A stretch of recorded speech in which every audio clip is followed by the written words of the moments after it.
بسم اللہ الرحمن الرحیم۔ میرے بھائیوں، برکتوں والا رحمتوں والا مہینہ رمضان شریف آنے والا ہے۔ میرے آقا سرکار دو عالم صلی اللہ علیہ وسلم 2 مہینے پہلے اس کی تیاری شروع فرما دیتے تھے۔ سرکار دو عالم صلی اللہ علیہ وسلم جب رمضان شریف سے پہلے جو مہینہ ہوتا ہے نا شعبان، اور اس سے جو گزشتہ مہینہ ہوتا ہے جسے رجب کہا جاتا ہے، جب رجب کا چاند دیکھتے تھے تو دعا کیا کرتے تھے، اللہم بارک لنا فی رجب و شعبان وبلغنا رمضان۔ اے اللہ، ہمارے لیے اس رجب کے مہینے کو بھی مبارک فرما، شعبان کے مہینے کو بھی مبارک فرما، اور ہمیں خیریت کے ساتھ، عافیت کے ساتھ، صحت کے ساتھ رمضان کی بہاریں دیکھنا نصیب فرما۔ تو میرے بھائیو، شعبان کا مہینہ گزر رہا ہے۔ سرکار دو عالم صلی اللہ علیہ وسلم اس مہینے میں بھی رمضان شریف کی خوب تیاری کیا کرتے تھے، اور سرکار دو عالم صلی اللہ علیہ وسلم اس مہینے میں بہت زیادہ روزے رکھا کرتے تھے۔ بلکہ سرکار دو عالم صلی اللہ علیہ وسلم رمضان شریف کے بعد جس مہینے میں سب سے زیادہ روزے رکھتے تھے وہ یہ شعبان کا مہینہ۔ حضرت اسامہ رضی اللہ تعالیٰ عنہ فرماتے ہیں کہ میں نے عرض کیا کہ یا رسول اللہ صلی اللہ علیہ وسلم، آپ شعبان میں بہت زیادہ روزے رکھتے ہیں، اس کی کیا وجہ ہے؟ تو سرکار دو عالم صلی اللہ علیہ وسلم نے ارشاد فرمایا کہ یہ جو مہینہ ہے نا شعبان کا، اس میں اللہ تبارک و تعالیٰ کے پاس انسان کے اعمال پیش ہوتے ہیں۔ میں یہ چاہتا ہوں کہ جب میرے اعمال پیش ہوں تو میں ان دنوں روزے سے ہوں اور میں نے روزہ رکھا ہوا ہو۔ تو سرکار دو عالم صلی اللہ علیہ وسلم کثرت سے اس مہینے میں روزے رکھا کرتے تھے۔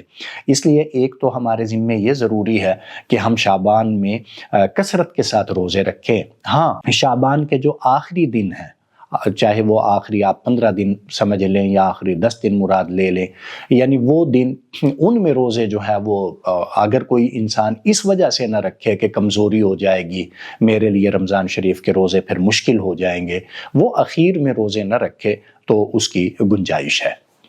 دوسرا کرنے کا کام اس ماہ مبارک میں، اس مبارک مہینے میں یہ ہے کہ 15 جو تاریخ آتی ہے جسے شب برات کہا جاتا ہے، اس رات عبادت کا خاص اہتمام ہونا چاہیے۔ ہماری ماں امی عائشہ صدیقہ رضی اللہ تعالی عنہ فرماتی ہیں کہ سرکار دو عالم صلی اللہ علیہ وسلم نے ارشاد فرمایا کہ اے عائشہ، ایک قبیلہ تھا جس کا نام تھا بنو کلب، اس کی بکریوں کی تعداد بہت زیادہ تھی۔ تو ہمارے آقا سرکار دو عالم صلی اللہ علیہ وسلم نے ارشاد فرمایا کہ اے عائشہ، اللہ تبارک و تعالی اس رات میں بنو کلب کی بکریوں کے جتنے بال ہیں ان بالوں سے بھی زیادہ لوگوں کو معاف فرماتے ہیں۔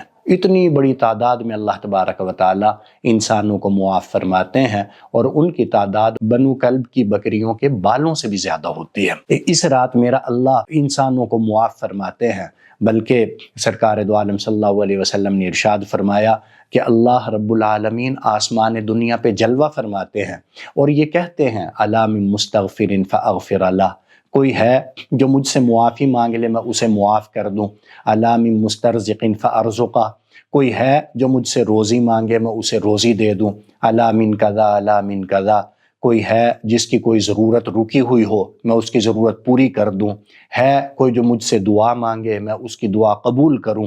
تو میرا اللہ خود اعلان فرماتا ہے اور خود یہ فرماتا ہے کہ آؤ مجھ سے معافی مانگ لو، میں معاف کرنے کے لیے تیار ہوں۔ تو اس لیے میں گزارش کروں گا کہ اس رات کو خوب ہم عبادت کے اندر گزاریں، اور اللہ رب العالمین نے جو یہ موقع ہمیں عطا فرمایا ہے اس موقع سے بھرپور فائدہ اٹھائیں، اپنی بھی مغفرت کروائیں، اور اللہ تبارک و تعالیٰ سے جو ہماری ضرورتیں رکی ہوئی ہیں ان ضرورتوں کو بھی پورا کروائیں، اور اللہ رب العالمین سے دعائیں، التجائیں، آہوزاری، تضرع کے ساتھ اللہ کو راضی کریں اور اللہ سے اپنے جو ہے وہ تمام حاجتیں پوری کروائیں۔ اللہ تبارک و تعالیٰ ہمیں توفیق عطا فرمائے۔ السلام علیکم ورحمۃ اللہ۔